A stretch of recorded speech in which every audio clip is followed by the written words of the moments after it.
नमस्ते, अस्सलाम वालेकुम। मैं आपके पास फिर से एक बार इस वीडियो के माध्यम से आया हूँ। अब की बार ये जो बात मैं आपके सामने रखने जा रहा हूँ, मैं चाहता हूँ कि ये बात आप और भी लोगों तक, इस मीरा भाईंदर की जनता तक पहुँचाएं। पिछले 5 महीने ये पूरा देश, ये पूरा जग एक ऐसी बीमारी से लड़ रहा है जिसका नाम कोरोना है। और इस कोरोना महामारी के लिए एक प्रायोगिक तत्व पर लॉकडाउन का इस्तेमाल किया गया। ये एक प्रयोग था, ये इलाज नहीं था। 24 मार्च को हमारे इस देश के पंत प्रधान नरेंद्र दामोदर मोदी जी ने एक पॉज का बटन दबा दिया और इस देश को रोक दिया, और साथ ही साथ रोक दिया पूरे अर्थव्यवस्था को। लॉकडाउन से कोरोना के मरीज कम नहीं हुए। आज भी हम 21 लाख की संख्या पर पहुंचे हैं। हाँ, लेकिन अर्थव्यवस्था जरूर हिल गई। आम जनता, आम नागरिक बुरी तरह से परेशान है, और ये नहीं जानता वो कि वो कितने महीने और परेशान रहेगा।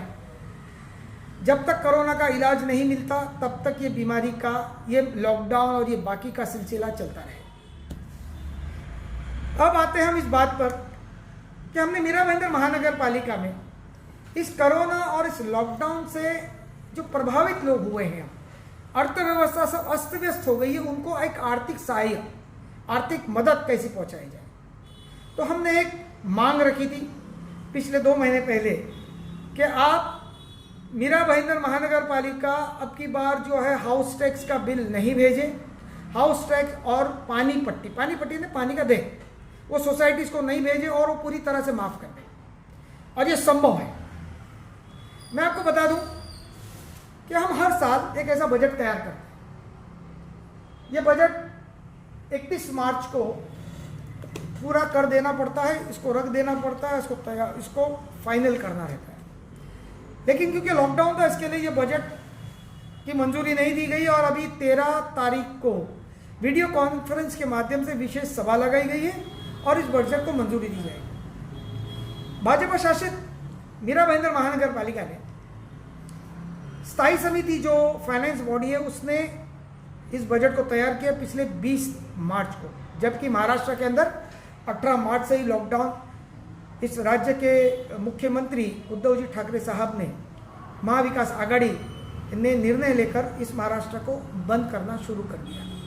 यानी वो जानते थे कि आने वाले दिनों में क्या परिस्थिति होगी, और 20 मार्च को स्थायी समिति ने इसकी मंजूरी दी, और मंजूरी देते हुए उसके अंदर प्रावधान रखा। हर चीज़ का प्रावधान रखना पड़ता है कि आपका रेवेन्यू कितना जमा होने वाला है। तो रेवेन्यू जमा करने के लिए जो हाउस टैक्स है वो भी एक रेवेन्यू का हिस्सा है, और रेवेन्यू 111 करोड़ हाउस टैक्स का और 82 करोड़ रुपया, 82 करोड़ रुपीस पानी का, यानी दोनों का प्रावधान कर दिया।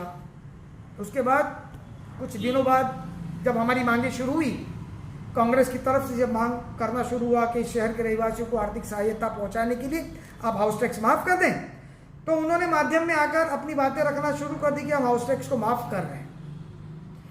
अब उनका सच हमारे सामने आएगा 13 तारीख को कि ये वाकई में माफ़ करना चाहते हैं, या दिल्ली से गली तक जिस तरह से भाजपा झूठ बोलती आई है लोगों को, उसी तरह से अब की बार भी लोगों को फंसाया जाएगा, उनकी दिशा भूल की जाएगी।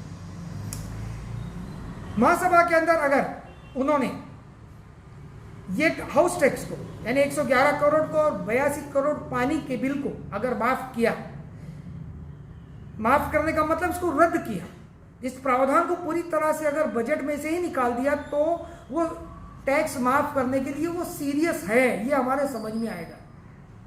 वरना यहाँ पर प्रावधान रखेंगे और वहाँ पर लोगों को कहेंगे कि हम आपका टैक्स माफ़ कर रहे हैं।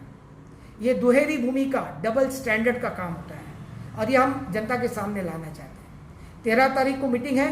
13 तारीख की मीटिंग से पहले ये पूरे शहर के अंदर आप सोशल मीडिया के माध्यम से आप इस बात को भाजपा के कानों तक पहुँचाएँ कि वाकई में वो शहर को आर्थिक सहायता पहुँचाना चाहती है, शहर के नागरिकों को मदद करना चाहती इस महामारी के संकट के समय में, तो इस हाउस टैक्स के प्रावधान को, इस पानी बिल के प्रावधान को पूरी तरह से बजट में से रद्द करें, खत्म करें।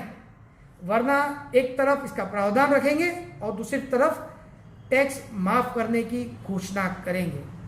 मैं आप सभी से निवेदन करूंगा, सच्चाई लोगों के सामने आना जरूरी है। साथ ही साथ हमारी ये भी मांग है कांग्रेस पक्ष की तरफ से कि चालू वर्ष के अंदर पिछले साल में जिस तरह से लोगों ने टैक्स अभी तक भरा नहीं है मार्च के पहले, क्योंकि लॉकडाउन लग गया था, तो जो लोगों ने टैक्स नहीं भरा है उनका जो इंटरेस्ट है, पानी के बिल भी बाकी है, उनका जो इंटरेस्ट है वो भी माफ कर दिया जाए पूरी तरह से।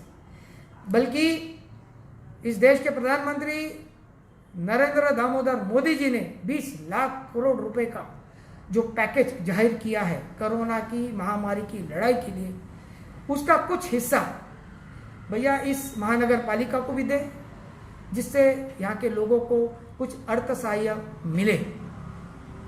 मैं अपनी बात आपके पास रख रहा हूँ, आपकी जिम्मेदारी है आप इस बात को ज़्यादा से ज़्यादा लोगों तक पहुँचाएं। जय हिंद, जय महाराष्ट्र।